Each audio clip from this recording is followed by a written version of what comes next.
in order to see which articles are discussing the same topics and may have been published in a coordinated fashion. But these are still in their early stages. The whole thing is being platformed through an internal tool that we've built called Hermes. So we're trying to stick with the Greek pantheon here. So Hermes is kind of our messenger, passing all of our data between our different analytical tools and then sending it back to the harmonized data model. Our harmonized data model is actually internally nicknamed Quius, which was the Greek titan for information. And apparently his name is the origin of the word query. So we're having fun internally giving things nicknames. But we'll see this dashboard in a few minutes because it looks like we probably will finish with enough time to do some demonstrations. So that's great. We'll see some of our tools and actions through Hermes. It's important to kind of mention that what we're trying to do at this stage is encourage some creative thinking with our data, right? We have some really obvious things that we can do, and we sort of knew from the beginning that we'd be able to do these things in order to tick the requirements as set out in our grant agreement. But we've gathered a lot of data, and it's a lot of really interesting, really useful data. And that's kind of raised the question, well, what else can we do? So internally, we're kind of trying to brainstorm and see what can be done with the data, but we're also trying to invite people externally to maybe think about what they would like to do with the data. And they don't necessarily have to submit those ideas to us. You don't necessarily have to submit a tool that we'll use. That's the whole point of the public APIs. If you apply to us, we'll give you a password and go and build a tool. And if it makes a difference in the fight against FEMI, then power to you. That's exactly what we want to see. For our purposes, we have a specific cohort of users that we are targeting, and we are looking at developing a dashboard to support those users off the back of our data, which brings us to the final stop in our roadmap, the FEMI dashboard. Our goal is to support users in the detection and analysis of FEMI, and we're kind of looking at people involved in fact-checking tasks, so journalists, professional fact checkers, et cetera, et cetera. And then there's kind of a longer term idea that we can make some policy recommendations based on the insights that we've generated. We've kind of come up with an approach for doing this, which we're still kind of getting fully up to speed on, but it's exactly what you kind of expect, right? Our design process is to, first of all, identify user needs. And we're doing these through workshops, through presentations, through talking with potential end users. We're in touch with some journalists. We did a requirements gathering workshop last year, which was extremely helpful. And we try to distill our findings from these engagements with potential end users down into a set of user stories. And from these user stories, we can establish what our functional and non-functional requirements are, and we then use those to develop wireframes, kind of mocked up versions of what our dashboard might look like. These wireframes can then be brought back to the stakeholders who were part of that identification process in step one, and they can give us more feedback and say, no, it needs to do this, or this bit's kind of ugly, or I don't like that I have to do that. And we can do this in a cycle to refine our dashboard design. At the moment, we're kind of aiming to actually kick off formal development of this dashboard in November, which gives us a 6-month window to build what we've designed through our wireframes, and then we'll go into production. And that's kind of our intended timeline there. We always need people to support this. It's one of those things where too many cooks does not necessarily spoil the broth. All insights are useful, and we internally can sort of make judgment calls about what we can and cannot support. But if we haven't heard from you and we don't know what your needs are, we can't think about how we're going to support you. So if everything that I've described today sounds really good and you feel like you're the kind of person who doesn't necessarily want to get in up to the elbows on the data, but does want access to a platform that will give you insights, say hi. You don't have to say hi on the call. Send us an email. We'd love to talk to you. We're always looking for inputs here. But what I'll do for now is I'm going to show kind of what our wireframes are looking like to date. These have been primarily developed by our colleagues in Maldita, who've done phenomenal work. And we're just going to step through kind of an example of what our thinking is at the moment. One thing that you may have noticed so far is that none of the analytical tools that we've talked about, none of the processes that we've talked about explicitly say, here be FEMI. This is the FEMI over here. And there's a reason for that. It's because that's a very important judgment call to have to make. And doing it automatically is not necessarily a thing that we want to do. What we want to do is give you all of the tools and insights and oversights that you need as an end user in order to make that judgment call. And we will have decision support tools to help you in making that call, but ultimately the buck stops with you. And that's kind of the key of the walkthrough that we're going to do here. We're going to work from the perspective of a fact checker in Madrid who is trying to debunk false narratives around the floodings that happened in Valencia a few months ago. This person wants to use Athena to gather data that is relevant to those floods, get some insights, and then it will be up to them to decide whether or not this is FEMA. So at this stage, our user will, of course, log into our platform. And right off the bat, what they get are a series of kind of insights and graphs around projects that they're already interested in. So things like, say, changing content related to specific kinds of narratives with timelines, distributions by country of who has published potential disinformation in relation to what you are currently looking at, and so on and so forth. We're going to have some word clouds, the kinds of things that you would sort of expect and are generally kind of handy to have for high-level insights. What this person is going to do is they're going to begin by starting a new project. And the project in this case is addressing a viral claim that during the floods in Valencia, resources that were needed to help citizens were diverted in order to support the King of Spain or the Prime Minister of Spain. So we attach an incident to this project. This is our first incident, which is specifically the royal convoy, the diversion of the royal convoy. We create a project, and then we want to find data that is relevant to this project. So we go into data, and we click on filters. We filter our data based on keywords that it contains. So we're looking for anything that mentions Pedro Sanchez, King's Entourage, Valencia, or Dana. We're interested in things that were mentioned between certain dates. We want to look for content that has low news reliability. And maybe we want to look for content that potentially contains deepfakes. Excuse me. So once we've set our filters, we hit apply. And we get a list of news articles that Athena has gathered from all the different scrapers that we have online, which mention these terms. The analyst is able to read down through this content and select which news articles are relevant to their investigation, and they hit Save to Project. They're going to save it to the Royal Convoy project, and specifically, they're going to save it to that first incident, the Royal Convoy. And we hit Save. So this brings us back to our list of projects, and we can see all of the projects that we're working on at the moment, and we can see our new project here, the Royal Convoy Disinformation. So let's click into that. Here are the articles that we've added to this one incident, and we can now generate a visualization over this data. There are lots of different visualizations that we can potentially generate, but we're going to choose to generate a network graph. And what this network graph is going to tell us is which articles that we have added to this project and to this incident are sharing the same topic, the same narrative. So we can see kind of who is at the focal point of a lot of this information and who is just kind of on the outskirts, which of these news articles might, or which of these FEMI sources or these disinformation sources might be unintentionally picking up this narrative, and which ones seem to be pushing it in a very coordinated fashion. If we want to, we can export this diagram to a PNG or a JPEG, so you can include it in a report. You can also filter the graph, so you can restrict it to articles that meet certain features. For example, maybe we raise that unreliability bar that we mentioned before.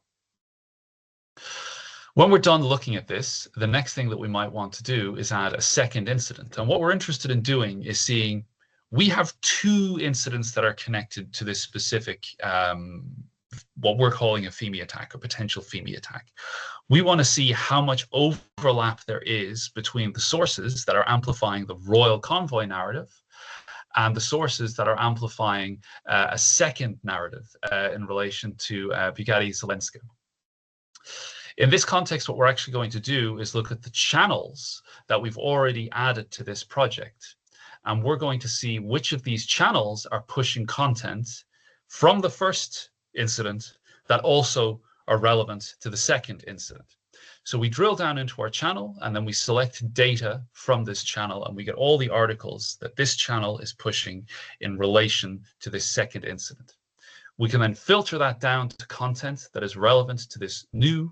So this was protest. Sorry, I blanked for a moment there. This is protests linked to the Ukraine war. So which people who are pushing disinformation about the Valencia floods are also pushing disinformation about the Ukrainian war. So we filter this content down to sources which mention Zelensky with low reliability and specifically are from these channels that we've identified. We apply that, we get a set of articles, and we save these to the project, this time under the Ukrainian war incident. And we save those. And now what we can do is generate a visualization, this time a Sankey diagram, which tells us which channels, which accounts that published content on the first incident that we identified are also publishing content on the second incident. And from this, we can make a judgment call about how coordinated this disinformation attack was. So at this stage, we're still building out the wireframes then for your decision support process, where we'll see how you take these insights and use them to make that final judgment call, how Athena will help to support you in that final judgment call. But this is the workflow that we've currently been coming up with based on our conversations with potential stakeholders and potential end users. If you have something you want to say about it, again, please get in touch. And that brings me to the end of the slides, which gives us just under 10 minutes to actually see some of this tooling in action. So what I'm going to do is pop over to our Athena dashboard here. Now, we don't have as many articles online today as I would like because we recently flushed the database in order to support some new functionality that we've come up with. So there's fewer articles than I'd like. We currently have, let's have a look here. I may have to log in. I do. We currently have 39,000 articles indexed. These are in a mixture of Russian, Spanish, English, and Irish. And we also have about 32,553 different media objects. So images that we've harvested from the likes of Pravda, which are connected to potentially false information. We basically want to analyze these to see if they are deep fakes. I mentioned that we kind of break things down into observables and identities. So when it comes to identities, under states, we've just kind of listed a lot of countries, and under channels, we currently have identified 269 different channels that we're interested in. Our REST APIs and our GraphQL APIs are live. And if we give you credentials, one of the first things that you're going to come to is this dashboard. What you want to do is go down to these API buttons here, and depending on what your preference is, if you click on them, you'll get our Swagger documentation for our REST API endpoints, or you can get our GraphQL kind of sandbox, and you can play around with our data and do searches for, say, articles. Just give me the headline and the text of articles, for example. And you can see the whole thing is pretty snappy. It's fairly responsive. But kind of the really powerful thing that we've done is the search functionality that we've been building out. So I mentioned we can do a search for content that mentions Zelensky. So here's everything that mentions Zelensky.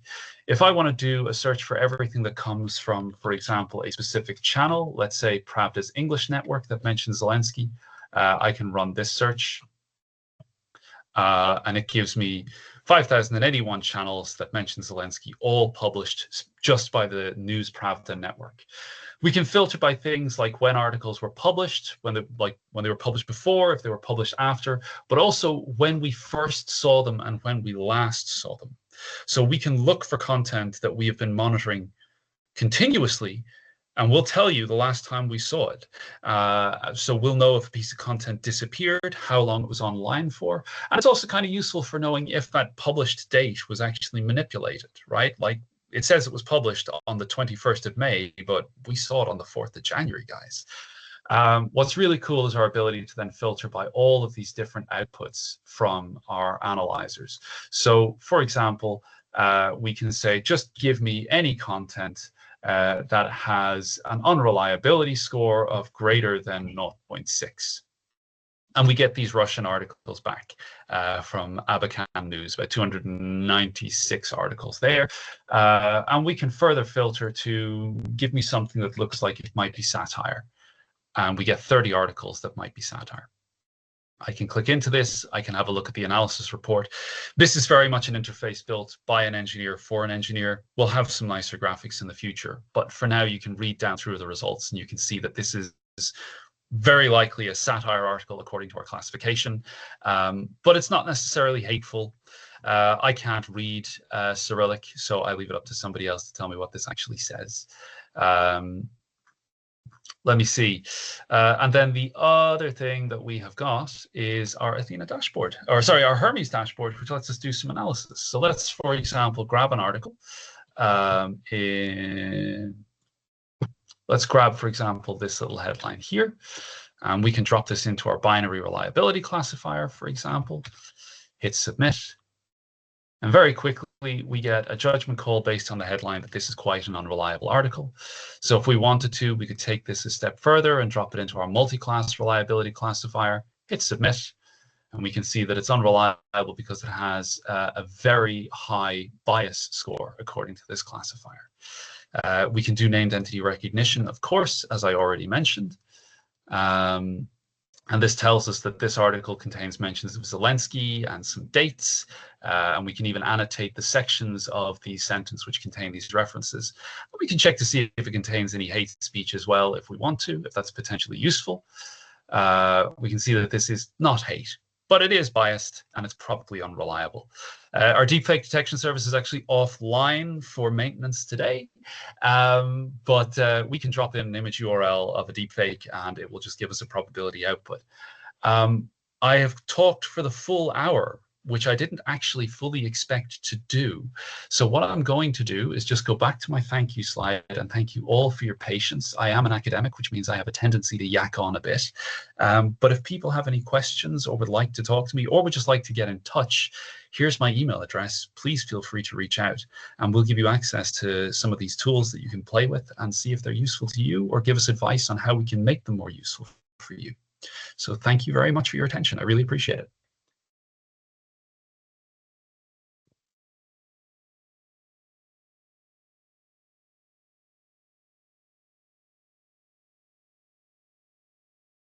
So I guess we can open up the questions. Jose?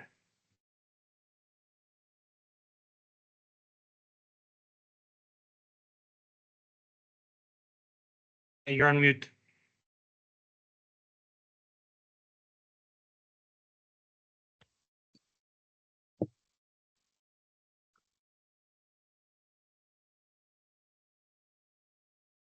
Not sure what happened.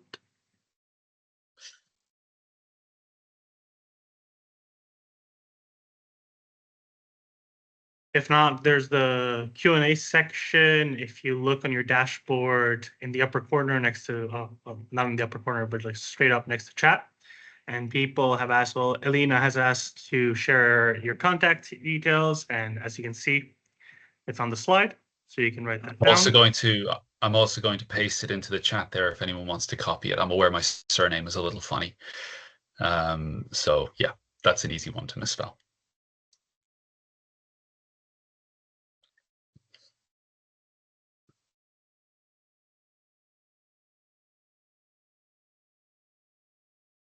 Well, if not, thank you, Gary. That was a truly interesting presentation. So thank you very much. Honestly, really did present very well. I think it was very clear for everyone. That's why there might not be any questions. Exactly. Everything's just been answered. Everything's just been answered. And thank you very much. And thank you for coming to this webinar. Bye. Thank you very much, guys. It's really helpful to get people's insights. So as I said, please do reach out. Thanks very much, folks. Thank you. Thank you so much.